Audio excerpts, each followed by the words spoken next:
Hello, welcome back to another video, and today is the requested in-depth explanation of this 3x3 flat TNT Trapdoor, which can have a TNT Ceiling. So, how I'm gonna structure this video is first I'm gonna explain to you what each circuit does and like demonstrate them separately. Then we will watch the slow motion of the thing happening because like whatever. And then I will go through the slow motion, pause at specific points, and point out things and explain them along the way. So with that structure set, let's go into the circuit showcase.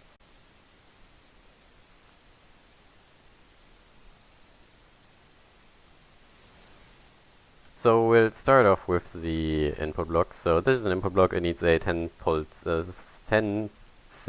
tick long pulse from, for example, a stone button. So the first thing that will happen is this like cyan circuit gets triggered. So it will turn off this torch, retracting the rail, and then a tick later it will retract this piston with the TNT. This is to update the piston in the double piston extender state. I will get to that later in the explanation. So, for example, if we do this right now, we can see that it does absolutely nothing because this piston doesn't get updated by this block moving. However, if the piston is in the wall, then the block will in fact update the thing. So that happens. And that's all this circuit does really. Then what happens next is this torch will allow this item to escape this hopper and create a clock depending on this, but I'll get to that. So this item will clock back and forth, or not. So for the closing, it does not clock. It will get stuck in this hopper.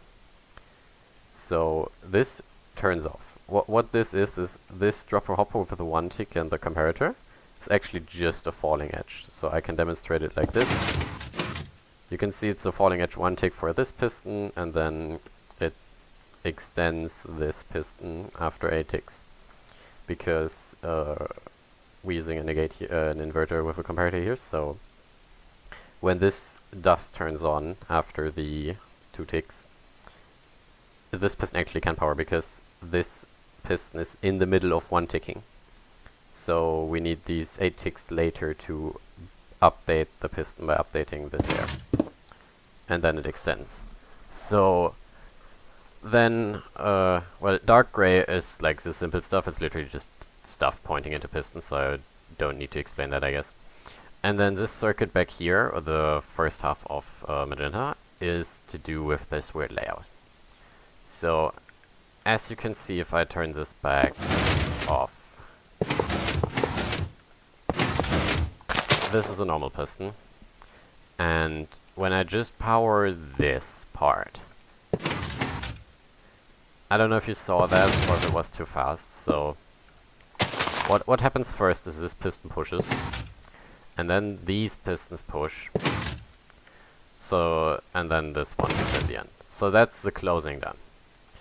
And for that fucks up. So what this right here does with the 1 tick and the 2 tick is whenever this piston retracts, this one will pull the block which is here. So if we just look at that, you can see it pulls away the block, which is the block which the double piston extender has pushed into the position there. So that's everything this side does, literally. It just manages when this block gets pushed in there, and the side pistons and this storage piston. Now this normal piston and then this pushing is just so, because I tried making a rising edge 1 tick in here to like 1 tick this and like do the standard 3x3 storage, and it didn't work. So I just stopped. Really important here, I will explain that later, this dust needs to be here, this repeater cannot be here. Like that can absolutely not be the case. I will explain it when we get to that. Those 2 blocks, which are like really weird.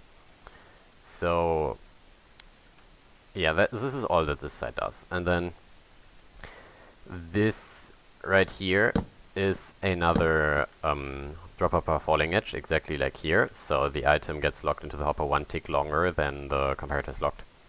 So since hoppers transport items instantly outwards once they're unlocked, this thing will actually one tick, although one ticks are not supposed to be able to go through comparator. So that's how we one tick this piston. That's how this piston gets one ticked. And then I read the signal of this hopper through this block into here, which then powers this is just a regular falling edge repeater lock one tick for this one. And over here, if you look at this, so we have two torches under a hopper with exactly one item in it. And for those of you who don't know, if you have two hoppers like this with a single item, if it has multiple it does not work. And you read the output like this. And then you lock both hoppers. And if you give this a if you give this torch a, or if you stop the invert for 1, 2, 4, 5, so on, ticks. This is actually a T flip-flop. So it changes every time we push the button. So if you keep in mind this is a T flip-flop, this is also a T flip-flop. This literally just like is a T flip-flop. And then we read this hopper through this block again into this to power the middle piston permanently. So these three side pistons are actually a falling edge, and then a T flip-flop thing through a block twice. While those are just pointed inwards. And then this is still the same T flip-flop. And then this locks this hopper. Alright, so I found a better way to present orange. So I'll probably cut out the old text. What we have here is basically just this corner. So this isn't really a clock. This is just to either get this to 15 or to 12, depending on what I need. So what we have here is, this is currently the closed thing. So we have the green extended at the moment. And then we have that. We have a full hopper here. So when we push this button, the piston just retracts. So you can see that this just turns off. Because the comparator actually reads 15, subtracts 14, realizes 14 is less, so it just does that. And then if we push this button again, nothing will happen. But of course the T flip-flop happens. So now we're in this state, in which case it will blink once and then stay on. See that? That is because, well, this comparator gets negated, so it's basically just like a torch under here. And just like with this corner, if we unlock both of these, it will just do a T flip-flop after blinking once. But we don't want that on the closing, because if it blinks on the closing, we break everything basically. So to prevent that, I just cut off this comparator from being able to be turned off by the dust.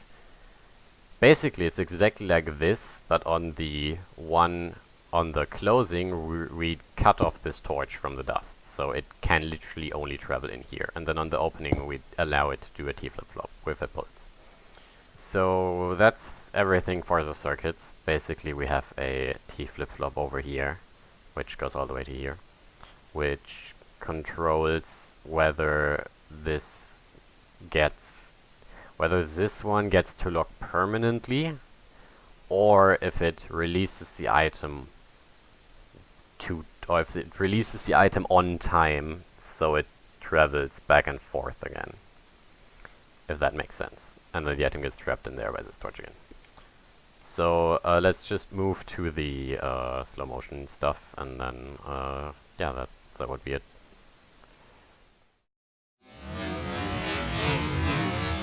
Here you saw the green falling edge monostable, as well as I said, the piston with the pink block is now powered, but does not realize yet that it's powered.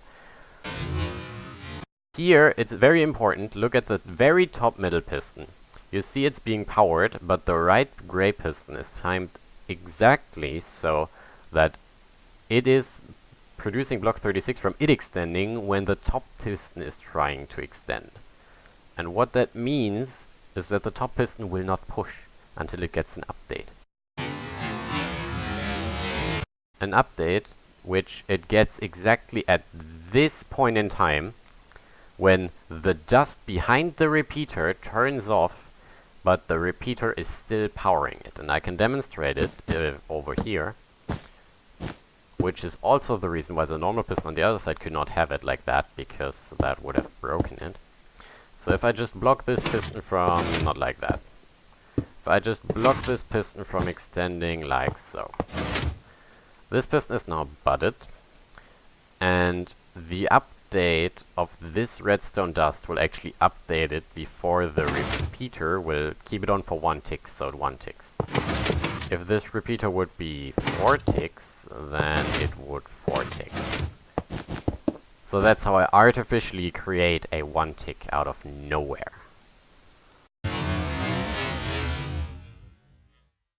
And then for the opening, you can see what I meant. The rail gets retracted and then the wall gets pulled away, so the piston actually updates, pushing up the middle slice of TNT. Next, the side pistons retract, and with them, the pink block gets retracted, unpowering the front piston of the double piston extender. As well as in the top, you can see the piston grabbing the middle TNT in front of the normal.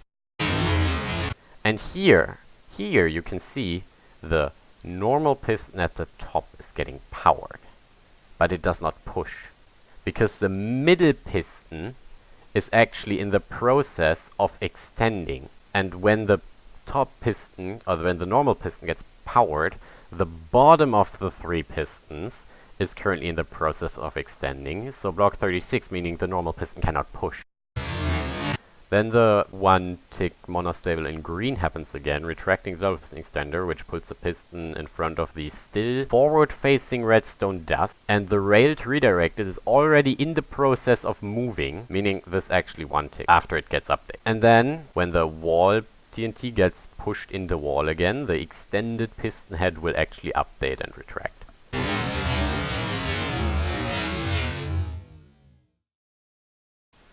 So, I hope that made some sort of sense, and other than that, I have nothing more to say really. Comment in the description how you like this sort of style of videos. If you want to see more, if I was unclear, I definitely was unclear in some parts. Leave a comment with like a door you want me to do, because I'm running out of ideas in 2 days, and actually 4 days. I got a lot of ideas from yesterday's video. And other than that, follow me on Twitter. I post a tweet every time I finish a door, so this thing, which was done for like months, you know what I'm up to. And then follow me on Twitch. I'm about to like live stream Redstone, because I'm working on something big. And then, bye.